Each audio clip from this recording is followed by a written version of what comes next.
Hi there, one and all, and a very warm welcome to Saga's Not Going Out Club's Right Time. Time to write! Yes, with me, Tony McHale. And do I hear a great weeping, wailing, and gnashing of teeth because this is our last session, session number 6? Oh, well, maybe not. Maybe it's just me. Anyway, before we start on session 6, I want to recap what we've been talking about so far. And the first session was all about the idea that you want to write to make your story work. And we talked about putting that idea down in just 1 or 2 sentences maximum so you keep focused on that idea. The second session was about developing that idea, and how we developed it was not in a linear fashion but in a much more creative way by taking any thoughts you had connected to that idea and jotting them down on a piece of paper. They could be a character, a line, a scene, a plot twist, absolutely anything. But we put it down on paper so we watch the story grow and grow. And the third session was about character. How we created a fully rounded 3-dimensional character, and we did this by doing a biography for each of the characters that detailed every aspect of that character so that you, the writer, knew that character back to front. And the fourth session was about nailing the story, and we were taking all those elements that we'd already worked on and putting them down in a beginning, middle and end sort of fashion. So now we could go away and write a short story about our story idea, or as we called it, a treatment. And the fifth session was all about dialogue and stage directions. The dialogue was about how we made it authentic, and we did this by listening, hearing and researching. But listening to those characters' voices was very important. And the stage directions was about getting them down as succinctly as possible, but at the same time creating the atmosphere you wanted for the scenes or the story. So that's where we are now. Before we go any further, I've got the answers to last week's trivia questions, which were all about lines of dialogue in various projects. And the first one was a line of dialogue in a film. And the line of dialogue went something like this. Oh no, it wasn't the airplanes, it was Beauty killed the Beast. Oh no, it wasn't the airplanes, it was Beauty killed the Beast.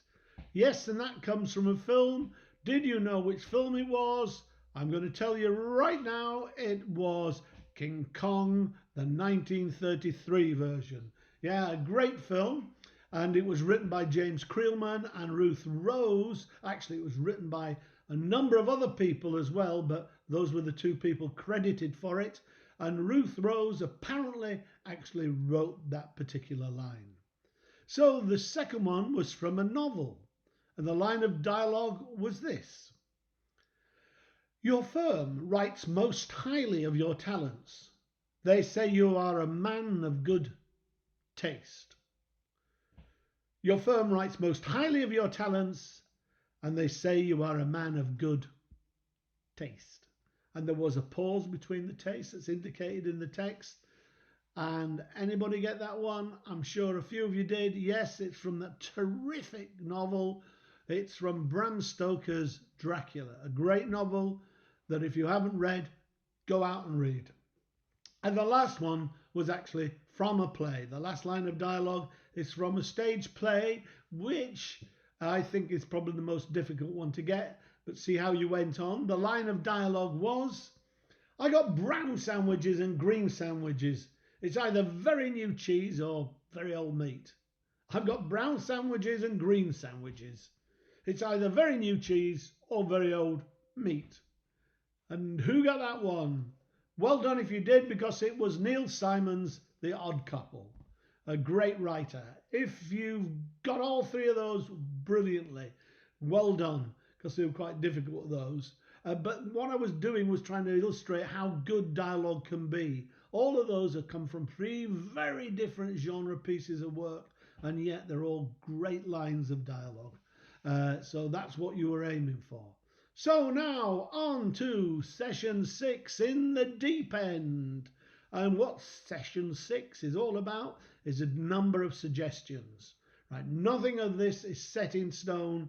I want you to remain fluid and flexible, but take these on board and see if they're any good for you and see if you can use them. The idea being that we're going to try and make it easier for you to write your project, make it easier and more enjoyable. I am the crusader for enjoyable writing. I want everybody to enjoy their writing and not think of it as a task. So that's the idea of these suggestions. And the first suggestion is about a scene breakdown.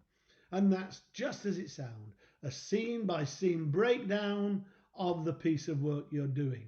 So you know exactly by the end of it how the structure works, where everybody's going, what scenes you're using, the whole bit. And we do that by doing what we've talked of before, which is scene headings, exterior or interior, the location, Buckingham Palace or Houses of Parliament, or night or day. Do that, then a little précis of the scene, and once we've done that précis of the scene, we know which characters are in it, what's happening, also work out the shape of that scene. Each scene should be like a little play, and each of those scenes should either develop the plot further or a character further. They shouldn't stagnate. And that's what we're doing. We're putting down each scene like that until we get them all down. I put those into the computer, and so I can cut and paste so I can move them around, because you'll see as you start working on a scene by scene, things work in a different way than you thought they might. A lot of people write them on cards and put them on tables and physically move them around because they find that easier to keep a handle on it. It's whatever works for you. But that's the idea, is so you sort of getting the whole feel of the piece now in a far more detailed way. So that works for you. When you actually sit down and write, you shouldn't have writer's block, because you know where everybody's coming from and you know where everybody's going and you know what it's all about. Like I say, it still doesn't mean to say it's set in stone. If something great hits you, then get it down, because that's called creativity. So I do the same, exactly the same idea with a novel, but not in detailed scenes, but in detailed sections of the novel. So I have an idea of where I'm going, who's involved, and what's going to happen at the end. As I've said before, always know where you're going. Even if it changes en route, know when you're going to begin with. So that's that suggestion, scene by scene breakdown. The second suggestion is to do with formatting. To make your work look really good, it needs to be formatted right. Now, script formatting has changed tremendously over the years. When I first started, there was a different format for the BBC interiors. There was a different format for BBC exteriors, a different format for the ITV, for films. They all had different formats. They've more or less become standardized now. And there is a software package that makes this formatting much easier for you to do. And it's called Final Draft. Now, I honestly don't have any stakes in Final Draft. I'm not a shareholder or anything like that. I just think it makes your job much easier. It makes my job much easier. I've been using it for 25 years or so, and I don't really know what I'd do without it now. So that's one thing you can do. You can look at the possibility of using Final Draft.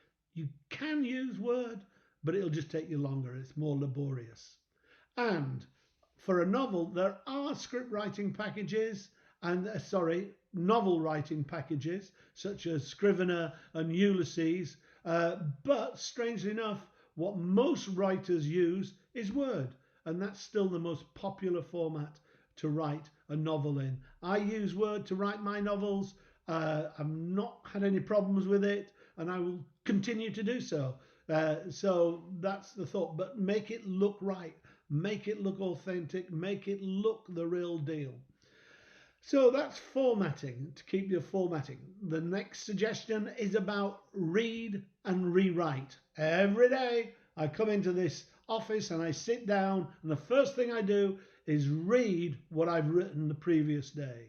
I go over it and go over it so I understand it and I've got it in my head fully. I then rewrite it, because rewriting tends to make a piece better and tighter. So I will always end up rewriting. At the end of the day, when I first started writing, when I first had the professional commissions, I couldn't understand why they always wanted to rewrite. Why didn't they just commission something they wanted? But at the end of the day, rewriting is part of the whole process of writing, and now I just love it.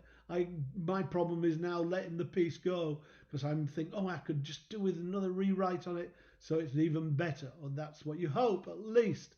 The only problem with rewriting is when you get too many cooks involved, and then it can sort of destroy your initial thought. I've always thought if I arrived at certain script editors' desks with Romeo and Juliet, for example, they'd probably go, don't like the idea of both these guys dying at the end, both Juliet and Romeo. What about if Romeo lived? And what about if he went off with Friar Lawrence, for example? Because that'll give it a modern twist or something like that. I've never been told to do that, of course, because I haven't written Romeo and Juliet, but I won't be surprised if somebody did do one day. So that's the type of thing you have to put up with occasionally, but do it yourself, read and rewrite for yourself. It's really important. And the last one is about memory. The last suggestion is about using your memory and using it to its full extent, because memories are where you're going to get a lot of material from. I still use memories from way, way back, and I will continue to do so. I don't jot them down. A lot of writers jot them down in notebooks, but I've always managed so far to try and keep them in my head. But I think I'm getting to an age now where I might have to start making the notes, because I might be starting to lose some of the ideas, and I'd hate that, because they are still so incredibly useful. Is that memory about, for example, when I was doing Holby City, when I was kicking off Holby City, I'd been and seen some research about open heart surgery, and I sat in operations and all sorts. And there was one particular time when, and this was months before we actually started writing scripts for the program, but a surgeon I was observing had done some open heart surgery, and there was suddenly a bleed, and the PR person that was with me come up with this line about, is it a pulmonary hemorrhage or something? And the surgeon actually turned and went, no, it's actually what we call a cock-up. But unlike the average car mechanic, I can fix it. I just thought it was a brilliant line, and I remembered it. And weeks, months later, I was writing, I think it must have been script 5 or 6 of the first series of Holby, and that line came to me, and it fitted perfectly. Because that's the other thing, you need lots of memories so they fit perfectly. There's no point in just forcing them in. And that went in, it's in episode 5 or 6, and it just fit perfectly. It was great, and I loved the line. I thought it was terrific. Another thing is that I used to watch Adam Adamant. I don't know if anybody remembers Adam Adamant. It was a story about an Edwardian gent who's cryogenically frozen and then appears again in the 1960s. This was a TV series which I got hooked on when I was in my teens, and I always thought, what a terrific idea. Then years and years later, a few years prior to now, I understood the rights were available, so I got the rights for the show, and now I've written that as a total film for the cinema. Still trying to sell that at the moment, so if anybody wants to become a producer, now's the time. Come along, get your checkbook out, and we can go off and make Adam Adamant. I just think it's a great idea. I love the script as well, he says modestly, but I do think it's a good idea. So that came from my memory. So there's all sorts of things you can come from your memories, but just keep all those memories in store and use them whenever, because it gives it an authenticity about it as well. So that is it for today, and therefore it for Write Time. I hope you've really enjoyed yourselves. Like I say, the purpose of it for me is to take away all the myths about writing and saying to you, you can go ahead and write. I just wanted to make it as easy as possible for you so that you didn't have any writer's blocks and you enjoyed it, which is, again, as I say, really important. But more important than even than that, and this is my other crusade, is it opens it up to creativity. We're not working to a certain format. This isn't how you have to write a script. You write the script the way you want to write it, or you write the novel the way you want to write it, so it is a creative piece of work, and we're not just getting cloned things time and time again. So I want you to all go off and write your script, your novel, whatever, and I want you to enjoy it and have a great time. In the meantime, I might see you on a Saga cruise. I don't know if anybody have been on a Saga cruise that we've been on. We've had a great time because we've got all the passengers, not all the passengers, numbers of passengers in to sort of write a script. It's been a radio script, and it seems to have gone down really well and very enjoyable. We certainly enjoyed it, and it did seem the passengers did as well. So if you're around at any time and I'm on the Saga cruise, please come and say hello, and hopefully you'll join in with us. In the meantime, if you do want to keep in touch, then I've got a website, which is a very simple website, www.tonymchale.com. Go on there. There are my blogs, and my blogs are all about writing, my career, and a bit about life. So you might glean some bits you want to do from those. So I hope you can join me on that. There's a way to leave messages on there if you wanted to, or you can follow me on Twitter at TonyMcHale11.